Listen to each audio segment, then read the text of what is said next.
Hello everyone, welcome back to ASR, African Stories Realized. This is our first review of Mzansi Magic's new drama series, Nyala O Season 1. The show, produced by Origins Pictures, follows three women and their marriages, Gea, her older sister Mapula, and her best friend Lerato. I'll recap the first 6 episodes mixed in with a bit of analysis and give a full breakdown at the end of the recap. Don't forget to like and subscribe. Let's get into it. Episode 1 picks up with Gea and her husband Rhami celebrating their 15th anniversary. Ahead of their anniversary party, Gea and Rhami took some pictures with their daughter Tsepi before revealing to her husband that she wanted to have another baby. Rhami, however, was not as enthusiastic. Preparations for the anniversary party were interrupted when it was reported to Gea that their cake and the centerpiece to her decor would not be ready for the event. Gea began to panic, but Rhami reassured her that he would make a plan, calling up a baker in the township and offering her triple the price to make them an anniversary cake. The cake was baked and delivered in no time, to Gea's relief. Were then introduced to Lerato and her husband Mondli, who were running late for the event because Mondli had no sense of time and insisted on washing the car first despite Lerato's frustration. Were then introduced to Gea's sister Mapula and her husband Ernest as they dressed to impress, with Mapula's husband even suggesting that she was trying to upstage her sister at her own anniversary party. The anniversary party commenced with Mapula's husband giving a speech, followed by Rhami, who kept getting interrupted by calls from someone saved in his phone as the cleaning lady. Gea and Rhami renewed their vows as the festivities continued. However, Rhami caught his daughter and her friends drinking at the event. He berated Tsepi and threatened to report her to her mother. Meanwhile, at the reception, Gea's family was piling on the pressure, questioning how far she was with having more children. Mondli then got jealous when she saw another man talking to Lerato, with Rhami and Ernest calming him down as the celebrations continued. After the party, as Rhami and Gea were about to retire for the evening, he once again received a call from the cleaning lady, forcing him to abruptly leave. Rhami arrived at a home in Tembisa, where 2 children greeted him as their father. The episode ends with the revelation that the cleaning lady is the same baker who delivered the cake to Rhami's anniversary and his mistress, whom he has a secret family with. It seems like we have another Jonasi on our hands here. Episode 2 picks up in Tembisa with Rhami and his mistress Pretty as he lamented that he couldn't spend the night. She reminded him about their son's football academy trials, revealing that it would cost 8,000 rands. Rhami agreed to pay before saying his goodbyes. He returned home where his wife Gea informed him that she had stopped taking contraceptive and once again reiterated her desire to have another child. Rhami objected, but Gea had already told their daughter Tsepi, who was excited about the prospect of a baby brother or sister. Rhami then took his daughter to school for a tournament, where he once again confronted her for drinking at the anniversary party, advising her to focus on her studies, before revealing that he wouldn't tell her mother. Meanwhile, at Lerato's place, her and Mondli got into an argument about the man she was talking to at the anniversary party. But Lerato insisted that he was a potential investor and a fan of Mondli from the days where he used to play football. She set up a meeting for Mondli with the potential investor, but he was not impressed with Mondli's pitch, ultimately leaving after Mondli accused him of being jealous of him. In a hilarious scene, Mondli was forced to call Rhami up so he could lend him some money to pay the bill. When Mondli got home, Lerato confronted him, revealing that the investor had reported him for acting childish. However, Mondli wasn't trying to hear it, accusing the investor of trying to get into Lerato's pants and make him look bad. Meanwhile, Gea made a podcast appearance promoting her upcoming book about marriage. She then went to visit her mother-in-law, reporting that Rhami didn't want to have any more children. However, Rhami's mother insisted that her son had no say in the matter, before giving Gea some sort of traditional medicine and instructing her to put it in her husband's food. Gea then went to meet up with Rhami for lunch, where she served him tea before the couple once again discussed her desire to have more children. But the episode ends with Rhami once again refusing and blaming Gea for not being ready to have children when he wanted to. Episode 3 picks up with a dinner party at Gea's sister Mapula's place, where to her husband's surprise, she gifted her sister with a couple's trip and got one for herself and Ernest. However, Ernest confronted her for overspending and questioned where she got all the money to pay for the trips. Mapula insisted that she got a bonus at work, but her husband still cautioned her against spending recklessly. Meanwhile, at Gia's place, she seemingly gave up on convincing Rhami to have another child with her, even apologizing to her husband for trying to force the issue. Gia then returned to work, where she berated Lerato and the rest of her employees for slacking off. They then celebrated after securing a new client. However, Gia wasn't in a festive mood, which her daughter noticed, questioning if her parents were still planning on having another child, as she offered her mother support. Gia then had a private celebration with Mapula and Lerato, where it was revealed that Mapula has a son who's away at college. The ladies questioned if Gia was pregnant yet, but she unconvincingly claimed that she wasn't ready for more kids. Lerato then confided in the ladies, revealing that she was tired of Mondli and their marriage, insisting that she wanted her own space and was prepared to leave him. In fact, the couple had an argument earlier where Mondli reminded Lerato that he paid cows for her, and she ironically responded by asking if he wanted them back. That was one of the coldest responses I ever heard, and he had no comeback. She had checked out already. Mondli then met up with Rhami for lunch, where it's revealed that he knows about Rami's mistress, as he vented about Gia's desire to grow their family. Mapula's husband joined them. However, he was completely in the dark about Rami's mistress. Meanwhile, Gia's day got worse after the publishers of her book informed her that it had an error that would cost her 100,000 rands to fix. She confided in her sister Mapula, who practices as an attorney. Mapula berated Gia for not doing her due diligence. However, she ultimately offered to cover the cost for the 100,000 rand error. She didn't even blink when she heard the cost and immediately offered to help her sister. Meanwhile, Rhami was back in the township with his secret family. He took his son for his academy trials. However, on their way back, while Rhami was trying to lecture his son, they suddenly had a car accident and were quickly rushed to the hospital. Rami's mistress arrived at the hospital to be at her son's side, trying to calm him down.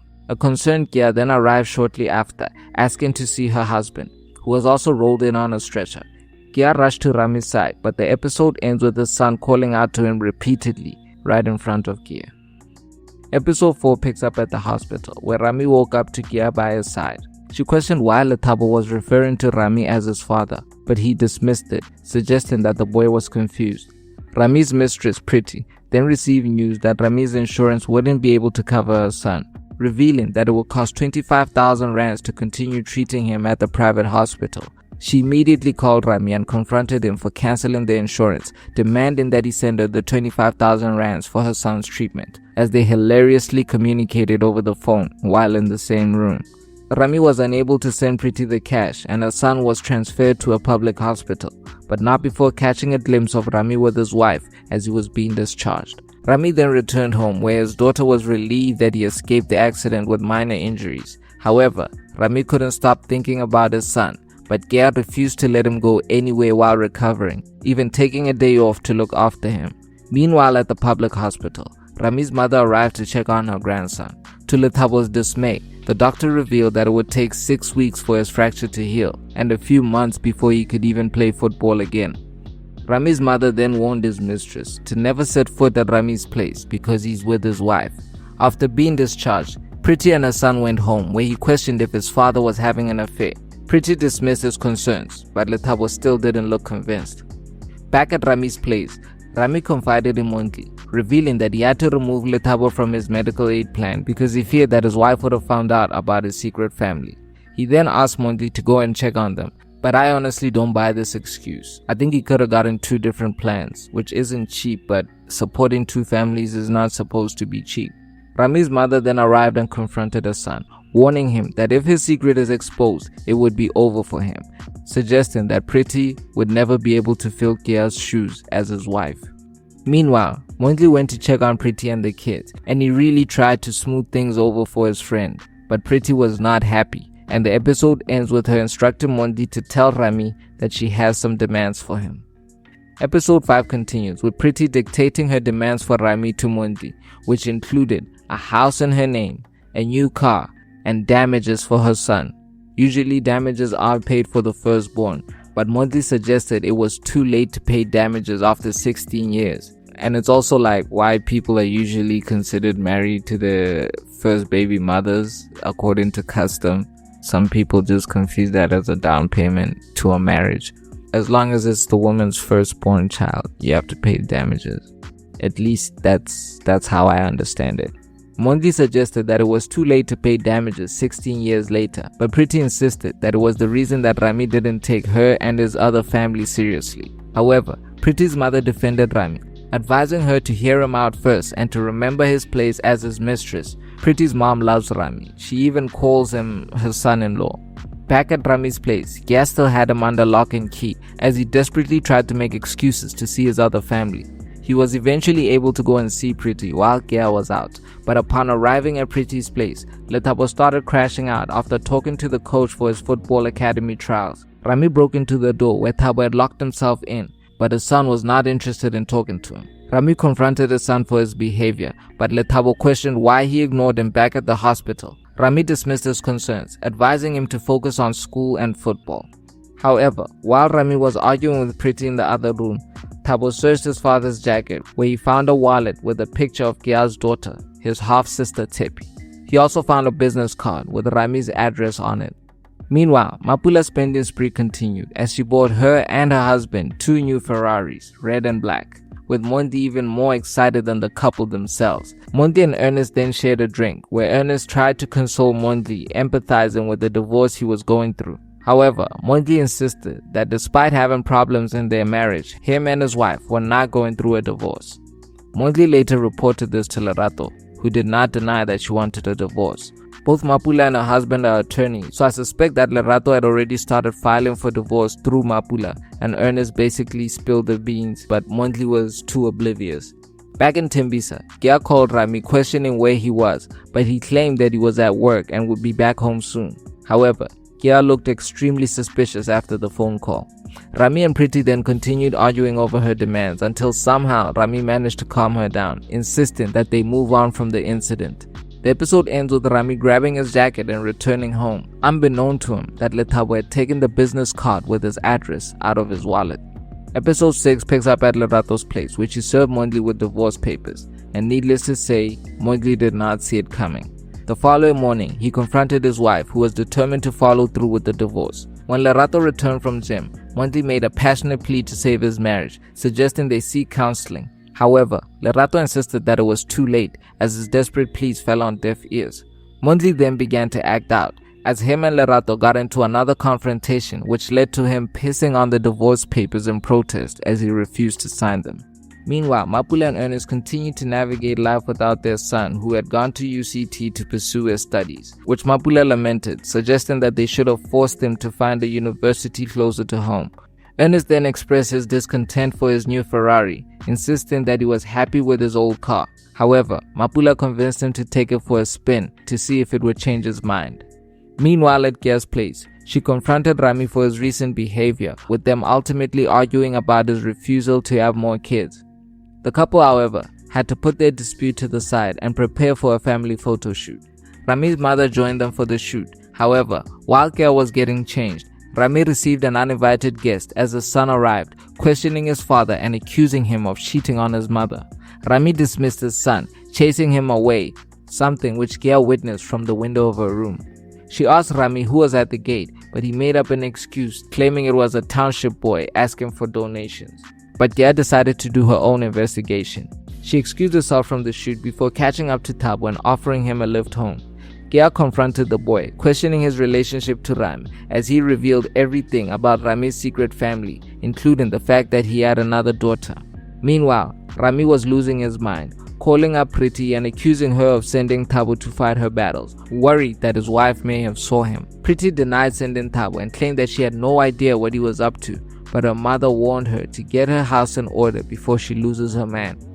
Just as she was issuing this warning, Thabo arrived at home with Gya, who coldly stared down Priti and her mother before returning home. The episode ends with Gya and her family proceeding with the photo shoot, without her revealing what she had just discovered. The Jonasi Gomorrah bug is really going around. I don't know what it is with these guys, but the timing of this show on the back of the polygamous success was very fortunate. I don't think they planned it that way, but there's a few local shows that dropped recently that have a polygamous theme. So I find it very ironic that there's a wave of these type of shows in such a short space of time. I really love this premiere. The 3 leading ladies and their husbands are very well cast, led by Mapaseka, She's giving an amazing performance, and I do think we could do a bit better in telling the story from the lady's perspective. We haven't really seen much of Mapula yet. From the little they've shown, I suspect that she might be cheating on her husband. She's just acting a bit too weird, like overcompensating too much. And also the extra money. She didn't really explain too well where the money came from. Like she said it was a bonus at work. So maybe she is dating her boss or something like that. Or maybe she is just restless from not having a son around. But I think there's more to her character. I don't think Kea used the traditional medication she got from her mother-in-law, but I suspect that she might use it now. I really love the production, beautiful opening, title card, and the song. Very clean editing and production from Origins Pictures. I feel like this is one of the leftovers from the Showmax production line. Like if Showmax was still around, then this would probably be streaming on Showmax. Right now, it's airing on Mzansi Magic from Monday to Wednesday, but it was clearly designed to be released in installments of 3 episodes per week, because you can see how they set up the cliffhangers on episode 3 and 6. If you watch the 3 episodes at once, they make more sense that way, because they set up the cliffhangers to be at the end of every 3 episodes. I didn't expect them to reveal Rhami's secret family so soon, but I think that means they have a lot more story to tell. Kea wasn't even too mad that he had a 16-year-old son, but she was pissed that he had 2 kids with another woman while refusing to give her more. It'll be interesting to see how Rhami got himself into this situation. It seems like him and Priti were high school sweethearts, but Tepi and Thabo are almost the same age, with maybe a few months separating them. There's definitely a story there. We might get a flashback episode or 2. There's definitely a story to tell there about the love triangle. It does have some parallels to The Polygamist. He has a secret family in the township, and Kea's character does have similarities to Joyce. You know, even the thing with her writing a book, except that she's like a working woman. I think that's where the difference is. Kea is more of a working woman, she's a corporate woman. I do think it was hilarious that Thabo didn't realize that his father was having an affair, but his mother is the mistress, not Kea. So honestly, it was disrespectful when Thabo called Kea Rhami's side chick. She honestly should have smacked him right there, just giving him one good smack. I love how the mother-in-laws are like 2 sides of the same coin. The cast is pretty big for 22-minute episodes, so hopefully they all get enough screen time in the long run. Nyala O Season 1 is airing on Mzansi Magic every Monday to Wednesday, and episodes are available on DStv Stream. Let me know in the comments what you think of the show, and feel free to leave your own review. I apologize if my voice was a bit off today. I think I'm coming down with a little cold. But thank you for watching. We'll be back next week with another review. Don't forget to like and subscribe. This is ASR for the love of African filmmaking